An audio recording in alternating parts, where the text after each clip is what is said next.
মেডিসিনের স্বল্পতার জন্য এবার মিথ্যে অসুস্থতার ভান করলো কোয়েল। হ্যাঁ বন্ধুরা, ভিডিওটা লাইক দিয়ে দেখতে থাকুন। কোয়েল বলতে থাকে যে রাই এবার এমন কিছু বড় ধরনের ঘটানোর চেষ্টা করব, ঘটনা যার ফলে কিনা তোমাকে অনির্বাণ বিশ্বাস করতে বাধ্য হবে। তোমাদের সম্পর্কের মাঝখানে এমন একটা চির ধরবে যেটা কিন্তু তুমি কোনোদিনও হাজার চেষ্টা করেও মেটাতে পারবে না। অন্যদিকে অনির্বাণ যখন কোয়েলের ঘরের সামনে দিয়ে যেতে থাকে, ঠিক সেই সময় অনির্বাণ লক্ষ্য করে যে কোয়েল একটু অসুস্থ ফিল করতে থাকে। তখন অনির্বাণ দৌড়ে গিয়ে কোয়েলকে ধরে বলতে থাকে যে কী ব্যাপার কোয়েল, তুমি এরকম করে অসুস্থ ফিল করছো কেন বলো তো? তুমি নিশ্চয়ই তোমার কোনো মেডিসিন স্কিপ করে গিয়েছো।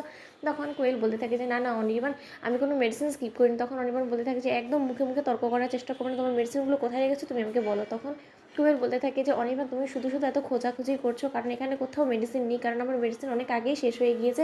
আর আমি সেই সম্পর্কে রাইকে আগে ভাগেও জানিয়েছি, কিন্তু তা সত্ত্বেও রাই কেন জানি না বিষয়টাকে এড়িয়ে যাওয়ার চেষ্টা করেছে, নাকি ও ভুলে গিয়েছে সেটাই আমি বুঝতে পারছি না। আসলে আমি আমার মেডিসিনগুলোর খরচ সব কিছু চালানোর চেষ্টা করছিলাম, কিন্তু আমার কাছে তো কোনো চাকরি বাকরিও নেই। তার থেকে বড় কথা যে কল্যাণের যে পেনশনগুলো ছিল সেইগুলোর টাকাও প্রায় আমার ফুরিয়ে আসছে আমার ট্রিটমেন্ট করা থেকে। তার জন্যই আমার হাতে টান অবস্থা দেখেই আমি বলেছিলাম রাইকেই যে রাই, তুমি বরঞ্চ কিছুটা টাকা আমাকে ধার দিয়ে বরঞ্চ মেডিসিনগুলো তুমি নিয়ে এসো, তারপর আমি ঠিক সময় মতো যখন আমি উপার্জন করতে থাকবো ঠিক সেই সময় তোমার এই টাকাগুলো আমি চুকিয়ে দিব। কিন্তু ও যে কেন এখনও পর্যন্ত মেডিসিনগুলো আনলো না সেটাই বুঝতে পারলাম না।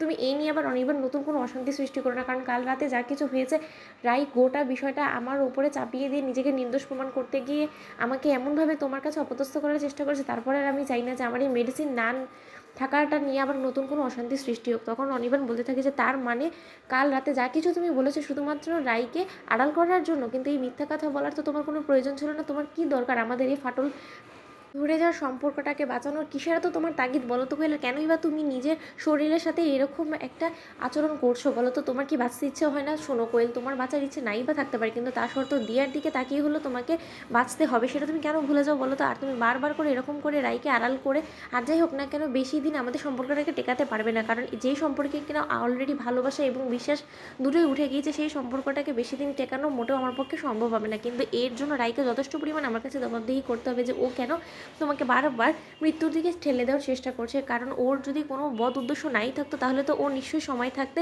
তোমার প্রেসক্রাইব করা মেডিসিনগুলো তোমাকে কিনে এনে খাওয়ানোর চেষ্টা করতো। তুমি কদিন ধরে মেডিসিন খাও না বলো তো? তখন কোয়েল বলতে থাকে যে অনির্বাণ, এই ধরে নাও 1-2 সপ্তাহের জন্য আমি মেডিসিন বন্ধ করে দিয়েছি, কারণ আমার কাছে টাকা নেই। আর আমি যে তোমার কাছে টাকাগুলো হাত পেতে চাইবো সেটা চাইতেও আমার লজ্জা করছিল। আর রাই আমাকে বারবার করে সাবধানও করে দিয়েছিল আমি যাতে আমার অসুস্থতা নিয়ে তোমার কানের কাছে কোনো কথা না তুলি। তার জন্যই আমি আসলে নিজে থেকে তুলিনি, কারণ হাজার হোক ও তোমার স্ত্রী, তাই তোমার স্ত্রী যখন চায় না যে আমি তোমার কানের সামনে গিয়ে এই কথাগুলো তুলি, তাহলে আমার নিশ্চয়ই এই জিনিসটা করতে পারি না। তখন অনির্বাণ বলতে থাকে যে কোয়েল, তুমি এটা ভুলে যাচ্ছ কেন বলো তো? রাইয়ের থেকে বেশি অধিকার তোমার আমার উপরে আছে, কারণ আমাদের অতীতে একটা সম্পর্ক ছিল, সেই সুবাদে তো তুমি আমাকে বলতে পারতে।